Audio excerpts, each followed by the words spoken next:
Dajahao, bonjour à tous, c'est Joy. Aujourd'hui, je vais vous parler de la fête de la mi-automne.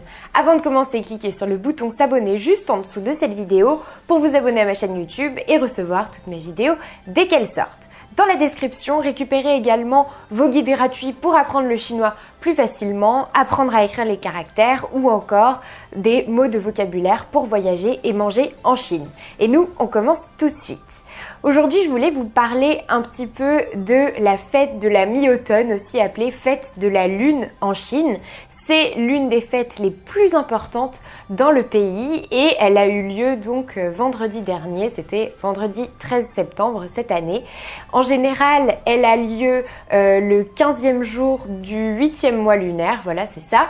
Et c'est censé être le jour où la lune est la plus pleine et la plus belle, la plus visible, la plus ronde. Donc c'est un festival en fait pendant lequel les Chinois se réunissent en famille. Donc c'est un festival qui est assez important. C'est vraiment la fête considérée comme la fête où il faut être en famille et vraiment partager un bon repas tous ensemble, passer du temps ensemble.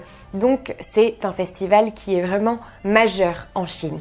Pendant ce festival, on en profite pour manger des spécialités bien sûr, dont le gâteau de lune. Ça s'appelle le gâteau de lune, donc c'est un gâteau qui est rond et qui peut avoir des décorations sur le dessus. Et à l'intérieur, donc on a une espèce de pâte donc, qui est fourrée aux fruits ou à différentes choses. Ce sont de très bons gâteaux, je vous invite à les goûter si vous ne l'avez jamais fait. En tout cas, si vous étiez en Chine vendredi dernier, à mon avis, vous n'avez pas pu y échapper, mais ce sont de très bons gâteaux. En chinois, ça se dit Yue Bing.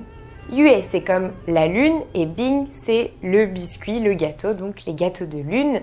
Et donc pendant ce festival, on a aussi la tradition, en tout cas dans le sud de la Chine, par exemple à Shanghai, de manger des raviolis chinois. Donc ce sont différentes traditions. Cela permet aussi de passer du temps ensemble à les préparer, à les cuisiner.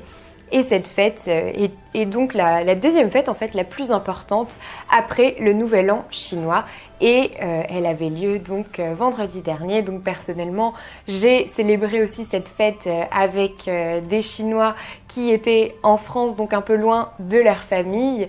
Donc pour eux c'était très important quand même de pouvoir célébrer cette fête ici parce que voilà, c'est une fête majeure chez eux, donc ils étaient un peu tristes de ne pas être entourés de leur famille ce soir-là. Donc ils ont essayé quand même de préparer un repas chinois. Pour en profiter, ils avaient acheté des gâteaux de lune et donc on a passé la soirée ensemble et on a un petit peu discuté de tout ça. Ils m'ont un petit peu parlé de cette fête un peu plus en détail et c'est pour ça que je voulais un petit peu partager ça avec vous. Voilà, c'est tout pour cette vidéo, j'espère que ça vous a plu. Si c'est le cas, aimez-la, partagez-la, dites-moi en commentaire si vous avez déjà passé la fête de la lune par exemple en Chine ou une autre fête, dites-moi tout en commentaire. Abonnez-vous à ma chaîne YouTube et moi je vous dis à bientôt pour une autre vidéo.